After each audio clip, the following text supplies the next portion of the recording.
거룩하고 복되신 주 여호와 우리 하나님이시여, 이 시간도 우리에게 하나님의 말씀을 들려주실 때 우리에게 학자의 귀가 있어서 그 말씀을 잘 알아들을 수 있도록 주님 도와주십시오.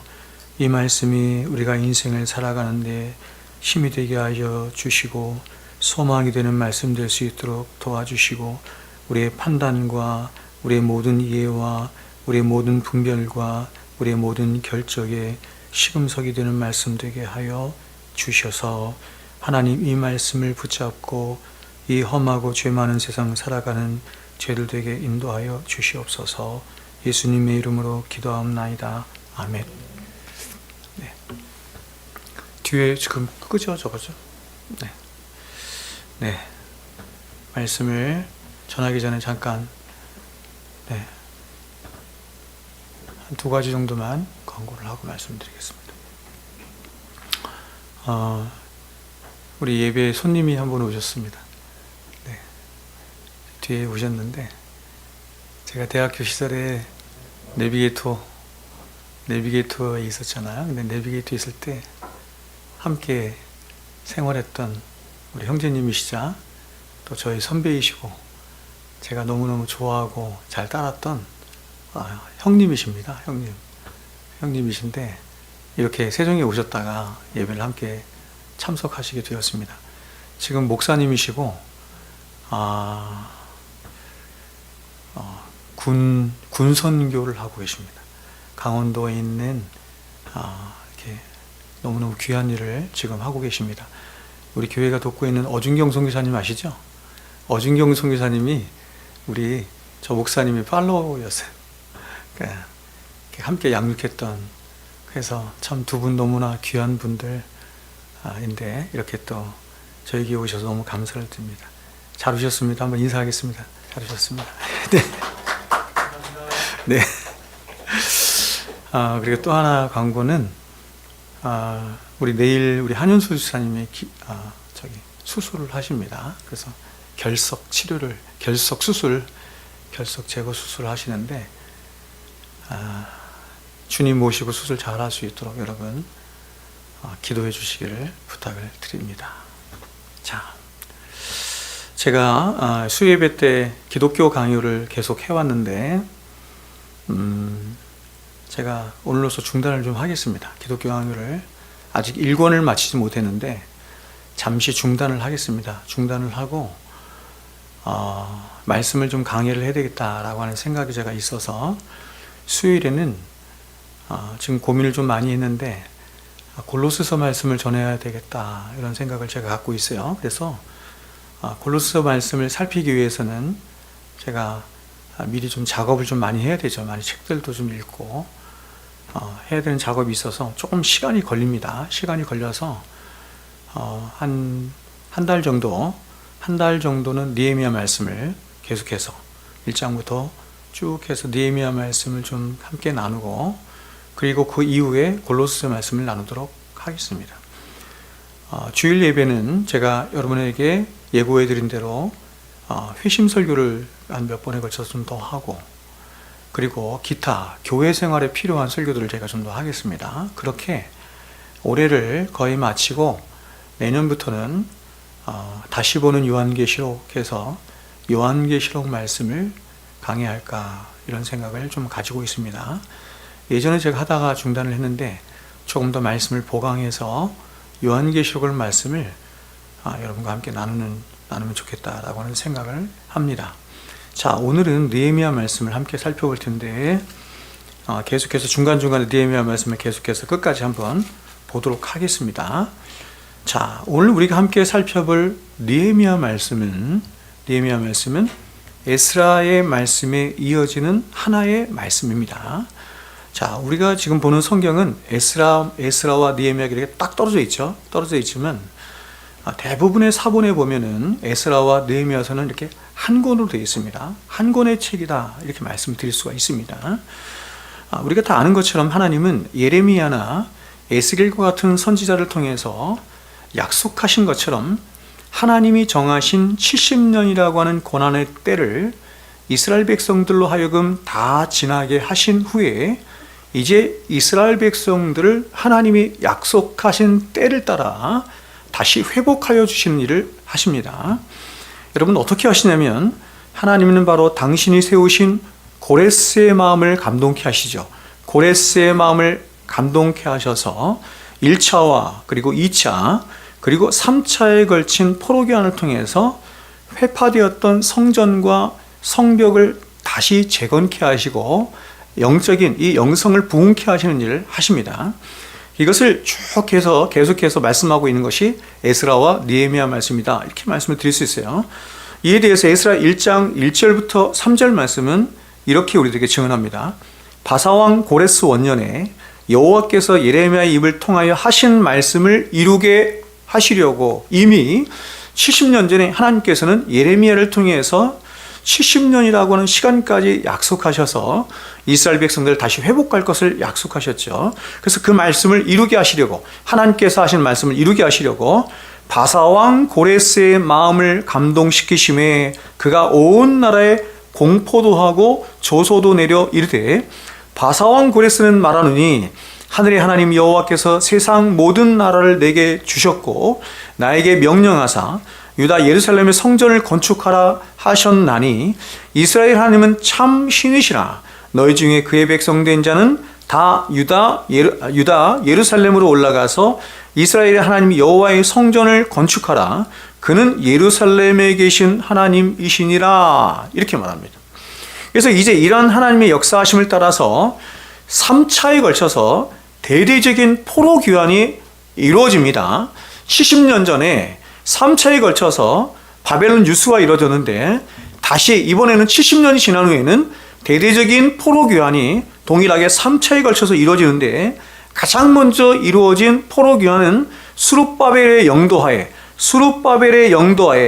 대략 42,360여 명의 사람들이 파괴된 이스라엘 성전이죠. 이스라엘 성전을 재건하고자 하는 목적을 가지고 보십시오. 42,360명의 사람들이, 여러분, 이 42,360명의 사람들은 어떤 사람이냐면 70년 전에 유다로부터 포로로 끌려온 그 1세대의 유다 백성들이 아닙니다. 그 사람들이 아니고 바벨론에 와서 바벨론에서 태어나고 자라고 성장한 2세대 혹은 3세대의 사람들이에요. 그러니까 이 사람들은 유대 땅이 어딘지도 몰라요. 1500km나 떨어져 있는데 그곳이 어딘지도 모르고 가본 적도 없고, 여러분, 아무런 상관이 없는 사람이죠.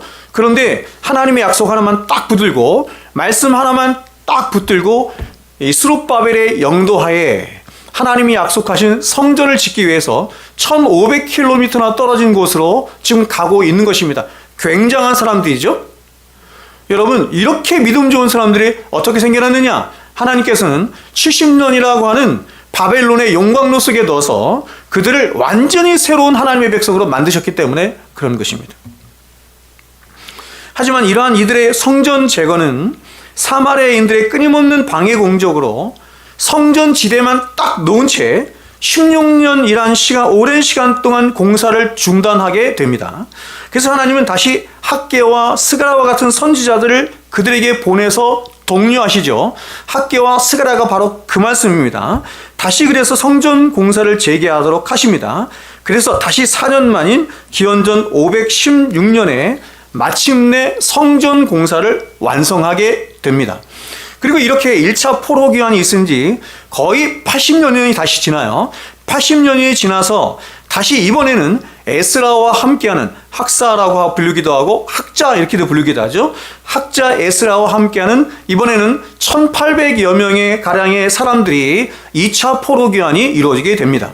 이 2차 포로 기환의 중심은 바로 학사 에스라이고, 그 목적은 어디에 있냐면 이스라엘의 신앙 회복에 있습니다. 신앙 회복과 신앙 부흥 운동에 있습니다. 이러한 1차와 2차에 걸친 포로 귀환의 역사를 다룬 말씀이 바로 에스라 말씀이에요. 그러니까 에스라 말씀을 먼저 봐야 느헤미야 말씀을 제대로 볼 수가 있는 것이죠. 그리고 이제 이렇게 2차 귀환이 있은 후 대략 14년 정도의 시간이 다시 흐른 후에 이제 3차 포로 귀환이 마지막으로 시행이 되는 것입니다. 여러분, 이유가 뭘까요? 1차와 2차에 걸쳐서 성전을 건축했어요. 성전을 완성했어요. 그리고 신앙 부흥운동까지 했어요. 그런데 다시 14년 정도 시간이 지난 다음에 3차 포로기환이 마지막으로 진행되는 이유가 뭐죠? 이유가 뭡니까? 성전이 세워졌는데 성벽이 없으므로 수많은 원수들의 공격이 있었던 것입니다. 그래서 이스라엘 백성들이, 유다 백성들이 계속해서 원수들에 의해서 공격을 당하고 죽임을 당하고 회파를 당하는 일이 있었던 거예요. 그래서 14년이 지난 다음에 다시 이번에는 무슨 목적이에요, 그러면? 성벽을 재건하는 목적이죠. 성벽을 재건하기 위해서 무너진 성벽 재건과 이스라엘의 사회적, 정치적 개혁 목적을 위해서 이번에는 누구의 영도 아래? 느헤미야의 영도 아래 3차 귀환이 있어지는 것입니다. 이러한 3차 귀환에 관해 말씀을 다루는 것이 바로 느헤미야의 말씀이에요. 됐죠? 오늘 저는 이런 엄청난 하나님의 개혁과 부흥의 역사가 과연 어떻게 시작이 된 것인지, 그 부흥의 실체를 혹은 그 부흥의 원동력을 오늘 1장 말씀을 통해서 여러분과 함께 나누기를 원합니다. 이 말씀은 여러분이 꿈꾸고 있는 부흥이 있을 거예요. 가정의 부흥, 개인의 부흥, 교회의 부흥 다 좋습니다. 이런 부흥이 어디서부터 어떻게 시작되는 것인지 우리는 그 부흥의 원리를 느헤미야 1장 말씀을 통해서 얻을 수 있다, 이렇게 말씀드리는 것입니다. 자, 먼저 1장 1절을 보면 이렇게 말하죠. 하가랴의 아들 느헤미야의 말이라. 아닥사스다 왕 제20년 기슬루월에 내가 수산궁에 있는데. 자, 우리는 이 첫 구절에서 몇 가지 느헤미야의 배경적인 형편을 보게 되는데, 가장 먼저 보게 되는 것이 말씀이 이렇게 시작되는 거예요. 하가랴의 아들 느헤미야의 말이라. 하가랴의 아들 느헤미야의 말이라. 여기서 느헤미야의 아버지가 하가랴인데, 이 하가랴의 뜻이 뭐냐면 여호와께서 어둡게 하셨다, 이런 뜻입니다. 근데 느헤미야는 어떤 뜻이냐면 야가 들어갔죠. 야, 엘 들어가면 하나님의 이름이에요. 여호와께서 위로하신다, 이런 뜻을 가지고 있어요. 그러니까 여러분, 하가랴의 아들 느헤미야의 말이라, 이 말씀을 통해서 우리들에게 주는 메시지는 뭐냐면 이것입니다.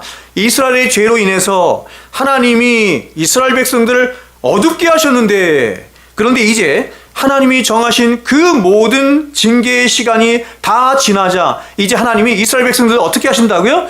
위로하시며 회복해 하신다. 여러분, 이 중심 메시지를 지금 느헤미야 1장 1절부터 담고 시작을 하고 있는 거예요. 근데 하나님이 이스라엘 위에 준비하신 하나님의 사람 느헤미야가 어디에 있냐면 바로 수산궁에 있습니다. 여러분, 이 당시 페르시아는 거대 왕국입니다. 바사가 페르시아거든요. 페르시아가 거대 왕국인데 얼마나 크냐면 다니엘서에 보면 120도나 됩니다. 120도. 우리나라는 충청남도, 충청북도, 전라남북도 이런 게 있잖아요. 이런 도가 120개나 될 정도로 거대한 나라입니다. 그래서 총리가 3명이나 있어요.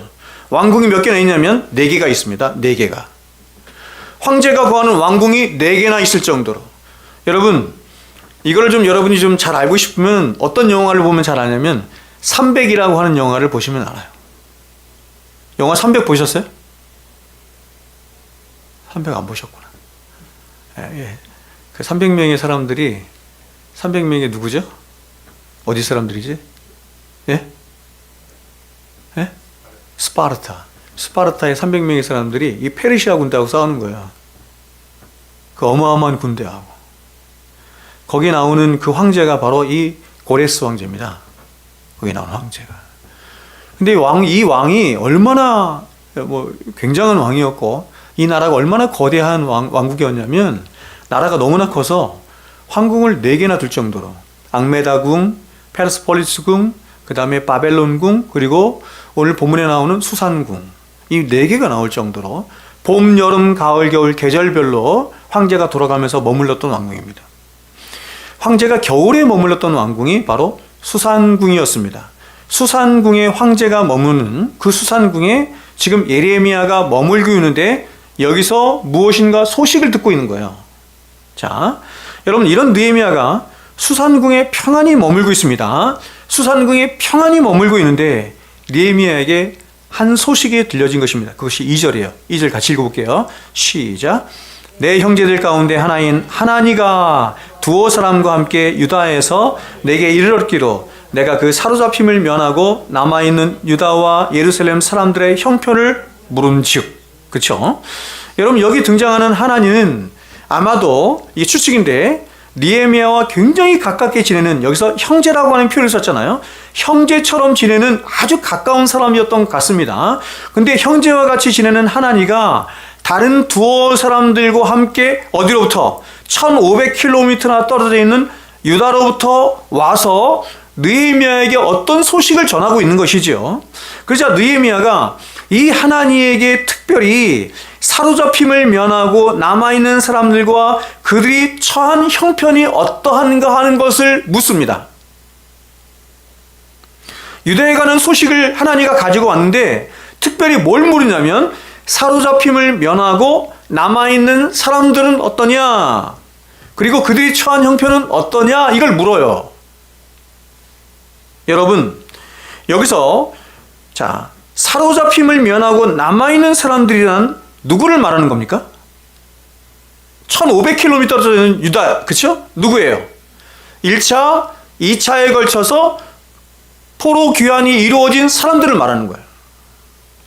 거기 원래부터 거한 사람들이 아니라, 그렇죠? 성전을 재건하기 위해서, 다시 신앙부흥 운동을 하기 위해서 스룹바벨과 함께 42,000 몇 명이 갔죠? 360명이 갔어요. 그리고 다시 에스라와 함께 또 갔죠? 1800명이 갔어요. 그 사람들을 말하는 겁니다. 그 사람들. 그렇게 하나님의 성전을 재건하고 하나님의 나라를 이루기 위해서 갔던 하나님의 백성들의 형편은 어떻느냐, 이걸 물은 거예요. 근데 여러분, 이런 유다 백성들에 대해서 하나님가 가져온 소식이 어떤 소식이냐면 3절 보시면 이렇게 말을 해요. 그들이 내게 이르되 사로잡힘을 면하고 남아있는 자들이 그 지방 거기에서 큰 환난을 당하고 능욕을 당하며 예루살렘 성은 허물어지고 성문들은 불탔다 하는지라.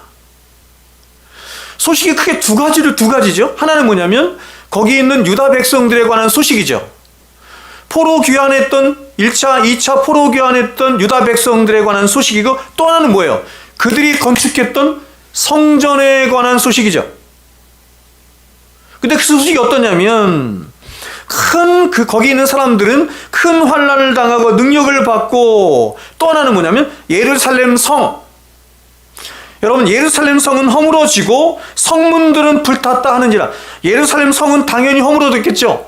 완전히 낡았으니까. 그 다음에 성문들은 뭐예요? 여러분, 예루살렘 성전을 지었는데 거의 성벽이 없으므로 원수들이 공격해서 다 허물어진 것입니다.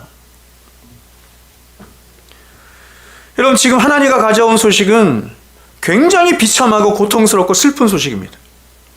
하나님은 말하기를 앞서 귀환한 유다 백성들의 2세대, 3세대가 이방 사람들로부터 큰 수치와 환난과 능욕을 당하고 있을 뿐만 아니라 1차 귀환자들이 지은 성전의 성벽과 성문이 다 회파되고 있다, 이렇게 말하고 있는 것입니다. 여러분, 이제 1차와 2차에 걸쳐 귀환한 유다 백성들이 이제 수많은 원수들과 싸우면서 힘겹게 성전을 재건하고 부흥운동까지 벌였습니다. 에스라서에 잘 나오는데 한 손에는 쟁기를 들고 한 손에는 칼을 들고 성전을 건축합니다. 그러나 여러분, 주변 나라들에 비해서 정치적으로나 경제적으로 그리고 군사적으로 너무나 힘이 없었던 유다 백성들이었기 때문에 끊임없이 어떻습니까? 주변 나라들로부터 조롱을 당하고 멸시를 받고 대적을 받는 일이, 착취를 당하는 일이 있는 거예요. 특별히 성전을 보호하고 또 백성들을 보호하는 성벽이 없으므로, 성벽이 무너져 있으므로 유다의 재건을 반대하는 수많은 원수들은 기회만 생기면 수시로 와서 약탈하고 빼앗고 도적질해간 것입니다.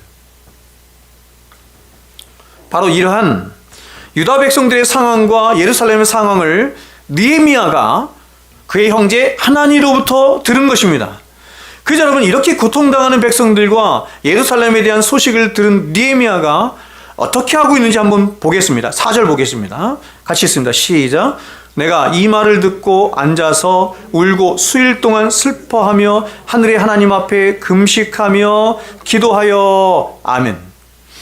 여러분은 과연 지금 이 느헤미야의 심정이 어떤 것이며, 또 하나 중요한 건 뭐냐면 이 느헤미야의 심정은 과연 어디로부터 온 것인지 알겠습니까? 여러분, 이러한 느헤미야의 심정은 성경과 역사에 나타난 모든 진실한 하나님의 백성들의 동일한 심정이죠. 하나님이 세우신 수많은 주의 종들의 동일한 심정이죠. 하나님이 보내시죠. 하나님이 보내시는데 그냥 보내시지 않고 당신의 마음을 심어서 보내시는 것입니다. 역사적으로 이름도 없이 빛도 없이 선교지에서 죽어간 수많은 사람들 똑같죠? 상황이 똑같습니다. 한 번도 가본 적이 없는 아프리카로, 남미로, 동남아시아로 한 번도 만나본 적이 없는 사람들을 위해서 자신의 생명을 내걸고 자신에게 있는 모든 기독권을 다 내려놓고 가는 것입니다. 그럼 어떻게 그럴 수 있어요? 어떻게 그런 마음을 갖습니까? 하나님의 마음이 동했기 때문이죠. 하나님의 마음이 동했기 때문이에요.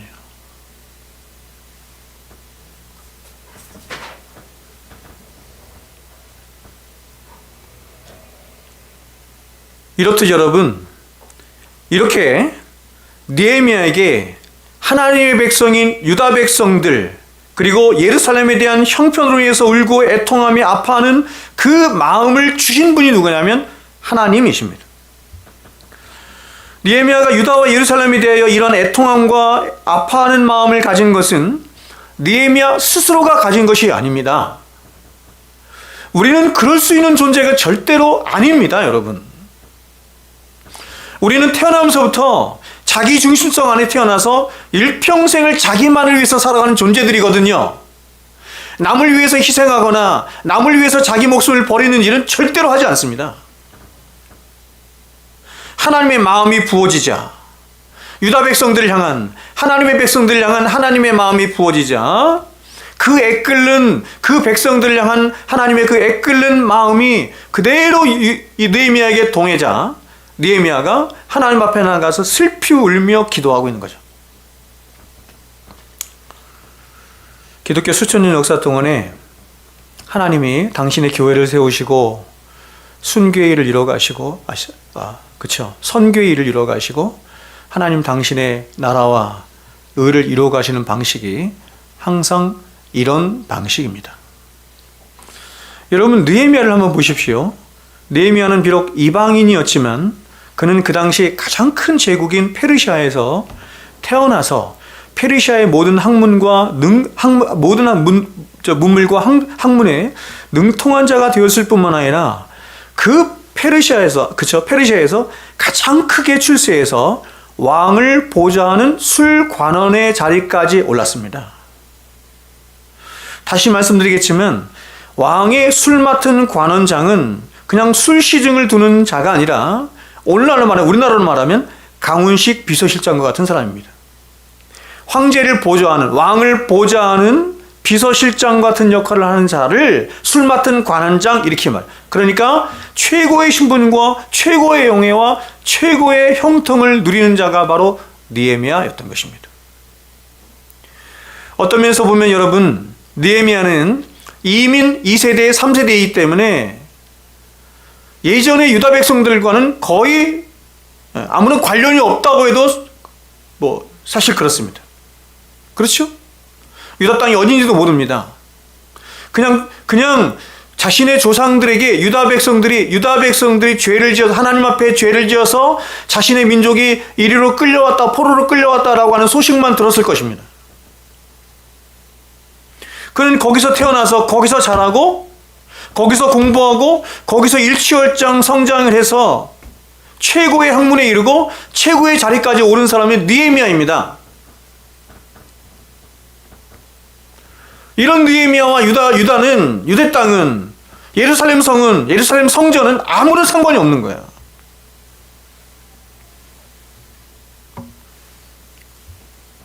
그래서 이런 느헤미야가 아무리 유다 백성들이 같은 동족이라 할지라도 유다 백성들에 대한 소식을 크게 궁금했을 리 만무했을 뿐만 아니라 그들에 대한 깊은 관심도 갖기 힘든 겁니다. 인간적으로 따질 때는. 근데 이런 그가 무려 1500km가 넘는 곳에 있는 하나님의 백성들이 고통을 당하고 있고 성벽이 회파되었다는 소식을 듣자 그는 마치 그 모든 일이 자신의 일이냐 그렇게 슬피 울며 하나님 앞에 나가서 기도하고 있는 것입니다.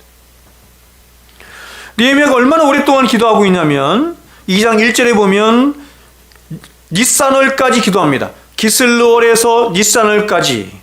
니산월은 우리나라로 치면 3월에서 4월에 해당하는 달로 그는 1월에 1절에 나와 있는 기슬루월로부터 니산월까지 대략 4개월 동안 하나님 앞에 나가서 계속해서 끊임없이 금식하며 기도하고 있는 것입니다.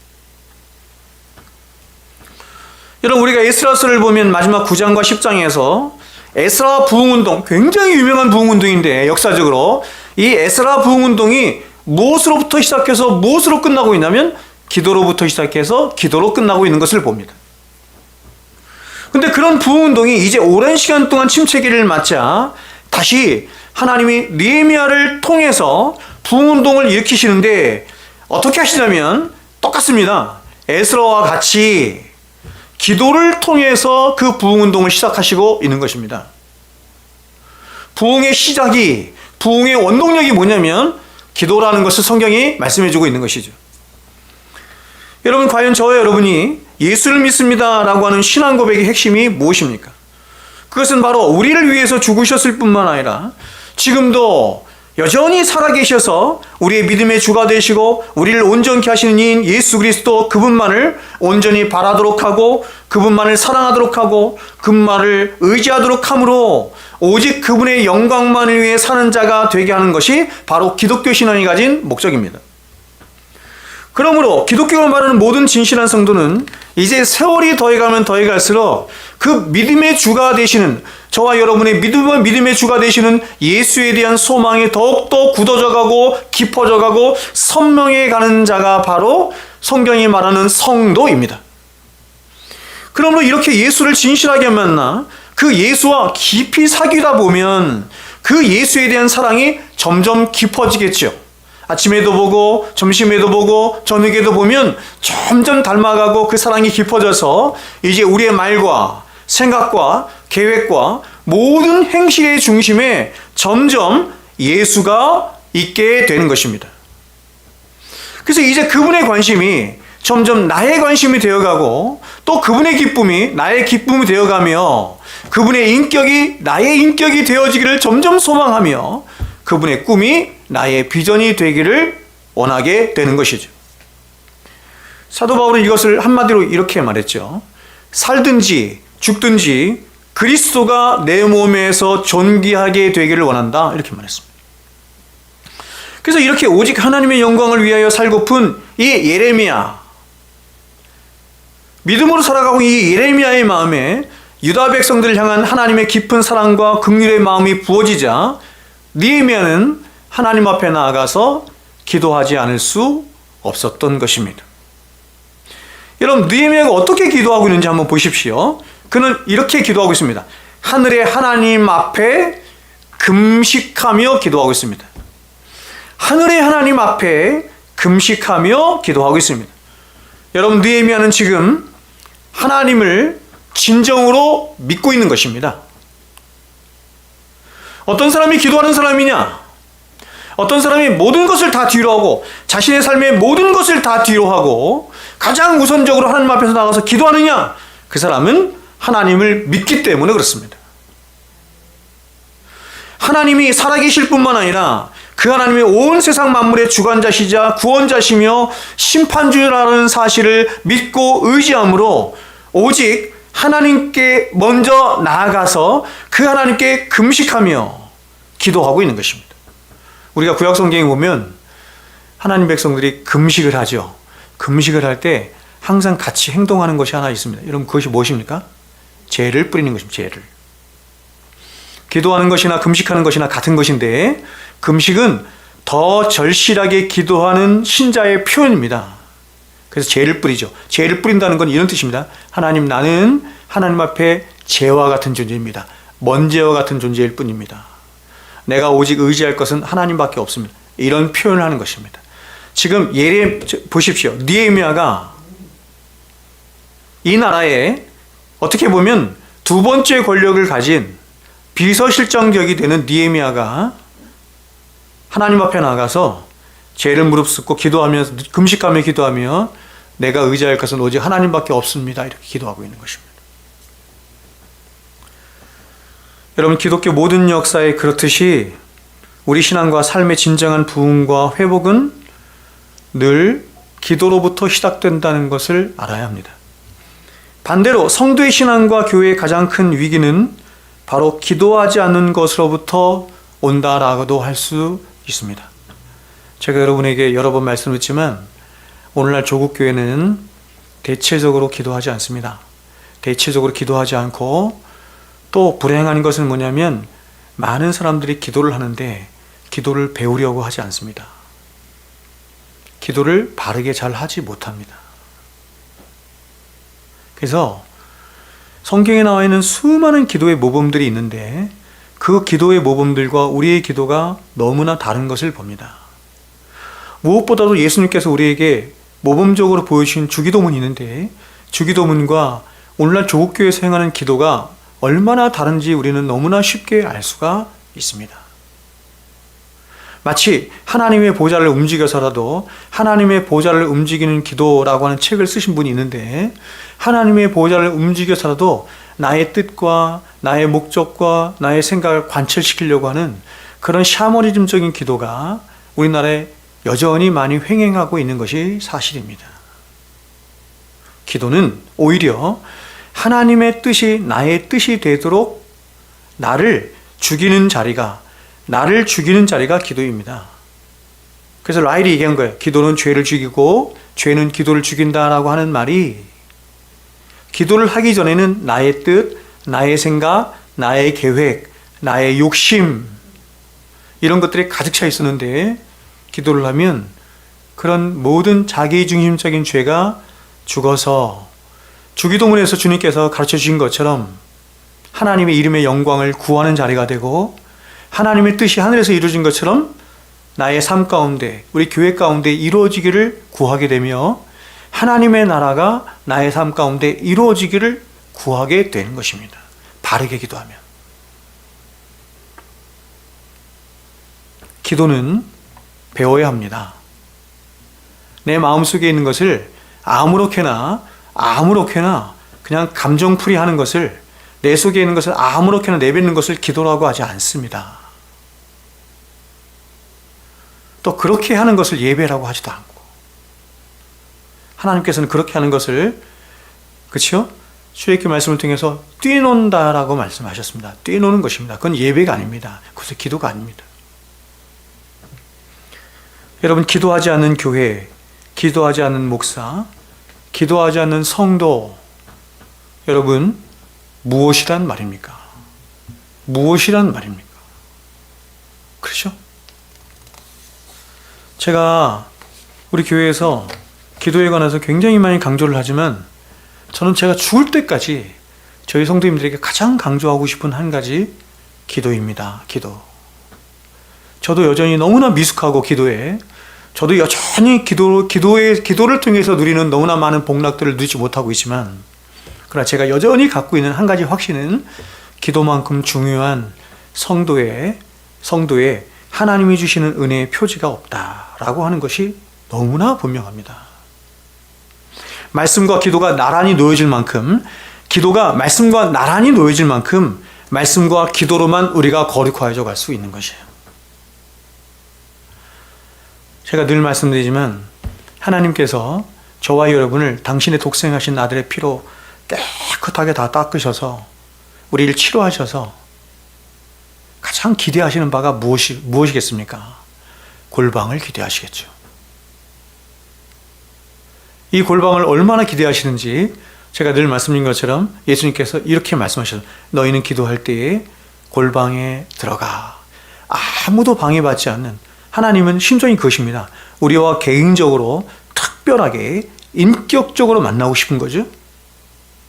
골방에 들어가 문을 닫고 은밀한 중에 계신 내 아버지께 기도하라. 은밀한 중에 계신 내 아버지께서 갚아주시리라. 여러분, 은밀한 중에 계신 내 아버지께서 갚아주시리라. 여러분, 이 말씀 속에 담긴 의미가 무엇입니까? 하나님이 우리에게 은혜를 주시고 싶어 하는 것입니다. 하나님 우리에게 복을 주시고 싶어 하는 것입니다. 근데 그 은혜의 자리가, 복의 자리가 어떤 자리냐면 하나님과 가장 은밀하게 만나는 골방의 자리라고 하나님께서 말씀하시는 것이에요. 그래서 골방으로 초청하시는 것입니다. 골방으로. 자, 그러면 여러분, 느헤미야가 과연 어떻게 기도하는지 기도의 내용들을 한번 보도록 하겠습니다.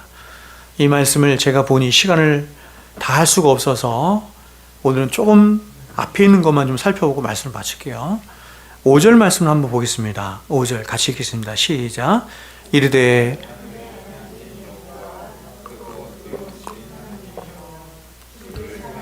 주의 계명을 지키는 자에게 언약을 지키시며 긍휼을 베푸시는 주여 간구하나이다. 아멘. 여러분, 우리 주님이 가르쳐 주신 주기도문 역시 그렇듯이 모든 모범적인 기도의 가장 중요한 첫 번째 시작이 뭐냐면 그것은 모든 인생들의 유일한 기도의 대상이 되시는 하나님을 부르는 것으로부터 시작이 되는 것입니다. 하나님을 부르는 것부터 시작이 되는 것입니다. 어떤 면에서 어떤 사람이 기도할 때 하나님을 어떻게 부르고 있는 것인지를 보면 그 사람이 인식하는 하나님이 어떤 하나님인지를 알게 되는 것입니다. 여러분이 특별히 이제 구약 성경 같은데 신약 성경도 마찬가지지만 성경에서 많은 주의 종들이 주님 앞에 기도를 할 때 주님을 그저 주여 한다든지 하나님 한다든지 이렇게 기도하지 않습니다, 여러분. 왜냐하면 그들이 하나님을 인식하는 그 하나님의 광대하심과 하나님의 그 부유하심과 그 하나님의 위대하심을 생각하며 하나님 앞에 뭔가 수식어를 붙이지 않을 수가 없었기 때문에 그렇습니다. 느헤미야도 지금 그렇게 하죠? 주기도문에서도 그렇게 하죠? 하나님을 부를 때 주기도문에서 하나님을 어떻게 부릅니까? 하늘에 계신 우리 아버지요. 하늘에 계신 우리 아버지. 이게 완벽한 균형이거든요. 하늘에 계신 이것은 창조주 하나님을 말하는 것이고 우리 아버지는 구원의 하나님을 말하는 것입니다. 이 완벽한 균형을 가지고 하늘에 계신 우리 아버지요 이렇게 부릅니다. 여러분, 세상 사람들은 그들이 종교가 있든지 없든지 모두가 다 기도하는 사람들입니다. 그리고 그 기도의 대상은 자기 자신으로부터 시작해서 세상에 어떤 힘있고 권세 있는 자들과 더 나아가서 그들 스스로가 설정한 어떤 신이라고 여기는 존재들입니다.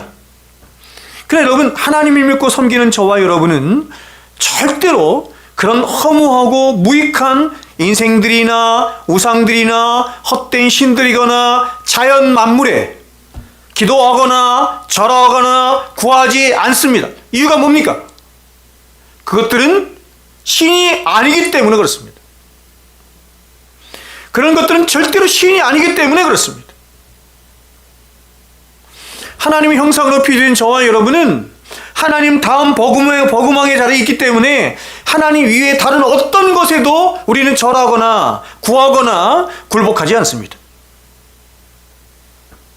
왜냐하면 그렇게 하는 것은 인간이 저지를 수 있는 가장 어리석고 미련한 짓이자 하나님이 가장 미워하시는 짓입니다. 저와 여러분은 오직 저와 여러분의 유일한 기도의 대상이 되셔서 저와 여러분의 기도를 진실로 들으시고 갚아주시며 더 나아가서 가장 좋은 것으로 응답해 주시는 바로 이 세상을 창조하신 창조주 하나님과 우리를 구원하신 구원의 하나님을 향하여 기도하는 자인 것입니다. 그 하나님께만 기도합니다. 느헤미야를 보십시오. 지금 느헤미야는 자신의 인생의 문제 앞에 이 세상에 어떤 힘있고 권세 있는 왕이나 어떤 사람을 부르고 있는 것이 아니라 또 아무런 생명도 없이 그저 허무하고 무익하기 짝이 없는 우상 앞에 나아가서 기도하고 있는 것도 아니고 또 피조물 중에 하나인 하늘에 떠있는 해나 달이나 별들이나 나무나 돌이나 이런 것들에 기도하거나 절하고 있는 것이 아니라 바로 지금도 살아계실 뿐만 아니라 천상천하에 유일하신 하나님 앞에 나아가 유일하신 하나님, 그분만이 하나님이시죠. 그분만이 하나님이십니다. 유일하신 하나님 앞에 나아가서 그 하나님을 찾고 부르며 그 하나님께 구하고 있는 것입니다. 그런데 여러분, 그 하나님을 어떻게 부르고 있는지 한번 보십시오. 여러분, 그 하나님을 어떻게 부르고 있는지 한번 보십시오. 오늘은 여기까지만 제가 보려고 합니다. 어떻게 부르냐면 하늘의 하나님, 크고 두려우신 하나님께 기도하고 있습니다. 여러분은 기도할 때 하나님을 어떻게 부르고 있습니까? 그냥 기도할 때 하나님 이렇게 부릅니까? 그냥 하나님 이렇게 부릅니까? 제가 내비게이터 시절에, 대학 다닐 때 내비게이터 시절에 이렇게 이제 형제님들이 이렇게 하나님을 이렇게 무의식적으로 부를 때가 있잖아요. 부를 때가 있는데 제가 굉장히 인상 깊게 들었던 그 부름이 제가 아직도 기억에 남습니다. 그게 너무너무 좋아서. 그게 우리 윤병무 우리 목사님이 불렀던 부름인데, 항상 우리 목사님이 하나님을 부를 때 이렇게 부르셨습니다. 아버지 하나님, 아버지 하나님 이렇게 부르셨어요. 맞죠? 예. 예. 아버지 하나님 이렇게 자주 부르셨습니다. 그 소리가 저는 너무너무 좋았습니다. 여러분, 저와 여러분이 믿고 의지하는 하나님은 어떤 분인지 한번 생각해 보십시오. 이 세상의 잡다한 종교들이 말하는 그런 어떤 바다의 신이거나 땅의 신이거나 해의 신이거나 산의 신이 아닙니다. 바로 하늘에 계셔서, 하늘에 계시다는 말은 하늘만을 통치하는 하늘의 하나님, 이런 뜻이 아니죠. 하늘에 계셔서 온 세상 우주 만물과 인생들의 생사회복과 모든 역사를 주관하시고 통치하시는 하늘의 하나님, 창조주 하나님입니다. 여기서 하늘의 하나님이라고 하는 말은 주기도문에서 부른 하늘에 계신이라는 말과 상통하는 말로 바로 모든 피조물과 구분되는 유일하신 창조주 하나님을 의미하는 것입니다. 그래서 예미야는 그 하늘에 계신 하나님을 향하여 크고 두려우신 하나님 이렇게 말하죠. 하늘의 하나님, 그 하늘의 하나님은 창조주 하나님이기에 크고 두려우신 하나님, 이렇게 말을 덧붙여서 말하는 것입니다. 여러분, 느헤미야가 믿고 의지하는 하나님은 온 세상 우주 만물을 창조하신 창조주 하나님이시요, 세상에 그분만이 하나님이신, 삼일체에서 많이 배웠죠, 유일하신 하나님이시며 하늘의 하나님이신 것입니다. 그렇게 그는 왕을 두려워하고 사람을 두려워하며 세상을 두려워하는 것이 아니라 바로 온 세상보다 크시고 위대하신, 즉 온 세상을 창조하셨을 뿐만 아니라 지금도 여전히 그 세상을 다스리고 계시고 통치하고 계시며 주관하고 계시고, 조국에는 어떻습니까? 이 세상을 심판하실 그 살아계신 하나님을 두려워함으로 그 하나님 앞에 가장 먼저 나아가 하나님 앞에 엎드려 금식하며 기도하고 구하고 있는 것입니다. 여러분, 제가 여러분께 늘 말씀드리지만 왜 사람들이 기도하지 않습니까? 왜 사람들이 기도하지 않습니까? 그것은 하나님이 누구이신지 모르기 때문에 그렇습니다.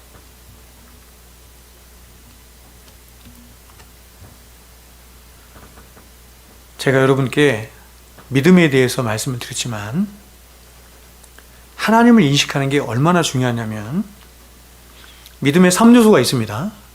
구원 얻는 믿음이라고 하는, 그죠? 데이비드 클락슨이라고 하는 분이 청교도가 쓴 책을 보면 구원 얻는 믿음은 3요소가 있는데 첫 번째 요소는 뭐냐면 믿음의 대상을 인식하는 것입니다.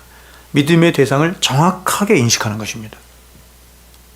사람들이 하나님이라고 부르는데 그 하나님이 계시를 통해서, 성경을 통해서 주신 그 하나님인가 하는 것을 묻는 것입니다. 그렇지 않은 경우가 너무 많다는 거죠. 그렇지 않은 경우가 너무 많다는 거죠.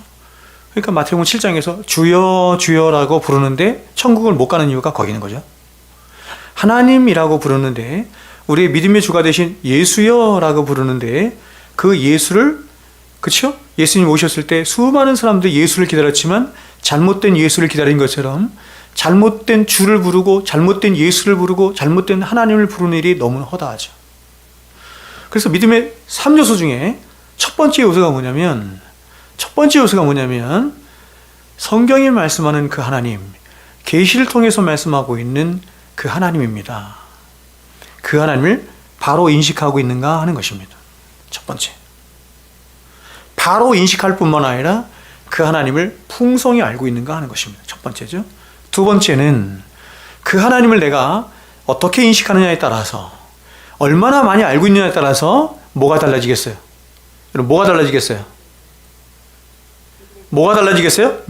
지금 믿음 얘기하고 있죠? 믿음의 내용이 달라지는 것입니다. 믿음의 내용이 달라지는 것입니다. 그러니까 두 번째 믿음의 주제는 요소는 뭐냐면 바로 믿음의 내용입니다. 그 하나님과 나와의 관계 속에서 그 하나님은 나를 위해서 무슨 일을 하셨나? 성부 하나님이 나를 위해서 무슨 일을 하셨고, 성자 하나님이 나를 위해서 무슨 일을 하셨고, 성령 하나님이 나를 위해서 무슨 일을 하셨는가 하는 믿음의 내용을 정확하게 인식하는 것입니다. 믿음의 내용을 뭐라고 해요? 복음이라고 하죠. 복음을 인식하는 것이 믿음의 두 번째 요소입니다. 두 번째 요소. 마지막 세 번째가 뭐냐면 이것입니다. 진실성의 여부를 말하는 것입니다. 정말로 내가 그 하나님을 믿느냐? 그 하나님이 행하신 복음의 내용들을 진실로 믿느냐? 지정의를 통해서, 지정의 인격을 통해서 그렇게 진실되게 믿느냐라고 하는 것을 묻는 것입니다. 신대원에 가면 구원론을 얘기할 때, 구원론을 가르칠 때 믿음에 대해서 가르치고 회심에 대해서도, 회개에 대해서 가르칠 때 회개의 3요소가 지정의 이렇게 말해요. 믿음의 3요소 지정의 이렇게 말합니다. 그냥 간단하게만 이렇게 가르치고 넘어갑니다. 간단하게 말하고 넘어갈 일이 아니죠. 왜냐하면 오늘날 너무나 많은 사람들이 이 지정의의 인격의 3요소 가운데 회개하지 않고 지정의의 3요소 가운데 믿음을 갖지 않은 사람들이 너무나 많기 때문에 그렇습니다. 제가 말씀드린 믿음의 3요소, 하나님을, 믿음의 대상, 하나님을 인식하는 문제와 믿음의 내용을 내가 알고 깨닫는 문제와 더 나아가서 진실로 믿는 이 믿음의 신뢰의 여부죠. 이것을 제대로 따져보지 않고 제대로 자각하지 않은 채로 오늘날 교회 안에 있는 너무나 많은 사람들이 자신은 하나님을 믿는다고 이야기를 합니다. 그래서 마태복음 7장에서 말씀한 것처럼 그렇게 이같이, 히브리서 2장에서 말하죠. 이같이 큰 구원을 등한시 여기는 거죠. 이같이 큰 구원을 등한시 여겨서 자신의 믿음을 말씀 앞에서, 하나님 앞에서 확실하게 확증하지 않은 사람들이 하나님 앞에 갔을 때 낭패를 보는 것입니다. 이같이 큰 구원을 등한시 여기면 어찌 너희가 환난을 피하리요? 이 말을 엮어서 반대로 역으로 말한다면 이렇게 말할 수 있는 거예요. 이같이 큰 구원, 구원을 이같이 크게 여기지 않은 사람은, 자신의 인생에서 구원이 가장 크고 중요하다고 여기지 않는 사람은 어떻다는 것인가? 구원받지 않은 사람들의 가장 중요한 특징이 된다, 이렇게 말을 하는 거죠. 구원받은 사람의 가장 큰 중요한 특징은 세상에서 그 어떤 것보다도 자신의 구원을 가장 크게 여기는 자입니다. 가장 크게 여김으로 확인하고 또 확인하고 또 확인하고 또 확인합니다. 복음주의나 일반 복음주의나 많은 선교단체에서 가르치는 것처럼 구원의 확신을 갖지 못하는 것은 사탄이 주는 것입니다. 그것은 잘못된 가르침입니다. 우리 믿음의 선진들은 항상 구원의 문제 갖고 씨름을 했습니다. 구원의 문제를 갖고 씨름했어요. 그래서 하나님께서 왜 그렇게 우리의 구원을 가지고 씨름하도록 하나님께서 그렇게 하셨냐면, 구원이란 단 한순간에 이루어지는 것이기도 하지만 그러나 아직 이루어지지 않은 우리의 전생애를 통해서 이루어지는 성화의 구원이 핵심이기 때문에 그렇습니다.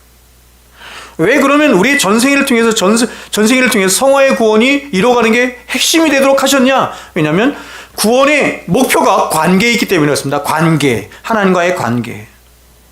그래서 성화의 삶을 통해서 끊임없이 텐션이 있죠. 내가 구원받았나? 두려움입니다. 내가 너에게 경외하는 마음을 줘. 두려워하는 마음을 줘. 이거죠. 두려운 마음을 주고 경외하는 마음을 줘서 끊임없이 하나님과의 이 구원에 대한 이 텐션감을 가지고 계속해서 하나님 앞에 더 가까이 나아가도록 하는 것입니다.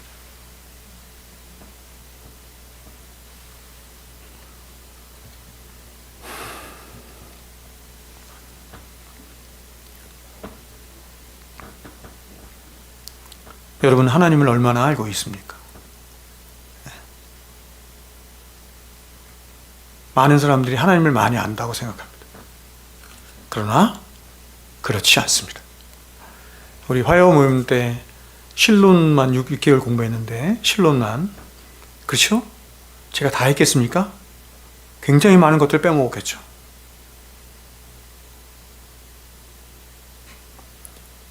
유한한 인간이 무한하신 하나님을 다 알 수 없습니다. 그러나 그 무한하신 하나님께서 자신을 낮추사 유비와 여러 가지들을 통해서 우리에게 알려주신 그 계시를 따라 우리가 하나님을 바로 알고 풍성히 알아서 하나님을 가장 경외하고 사랑하는 자로 살아가기를 원하시는 것이 하나님의 뜻인 줄로 믿습니다. 기도하는 여러분 될 수 있기를 바랍니다. 이 기도에 관해서 다음 주에 더 자세히 보게 될 텐데, 기도하지 않는 목사가 끔찍한 것처럼 기도하지 않는 백성 또한, 기도하지 않는 성도 또한 끔찍한 것이고, 세상에서 가장 위험한 사람이 성도가 누구냐면 기도하지 않는 성도입니다. 기도하겠습니다.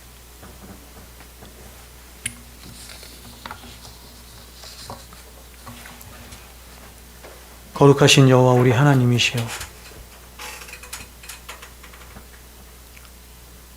우리도 느헤미야처럼 하나님 주신 믿음을 가지고 하나님의 마음을 품고 하나님의 나라를 위하여, 하나님의 교회를 위하여 우리 인생을 드리며 삶을 드리며 그렇게 하나님 앞에 나가서 기도하는 느헤미야와 같은 자들 다 되게 하여 주시옵소서. 이제는 우리 구주 예수 그리스도의 은혜와 하나님 아버지의 사랑하심과 성령님의 교통 충만하심의 역사가 이제로부터 영원토록 우리와 항상 함께 있을지어다. 아멘.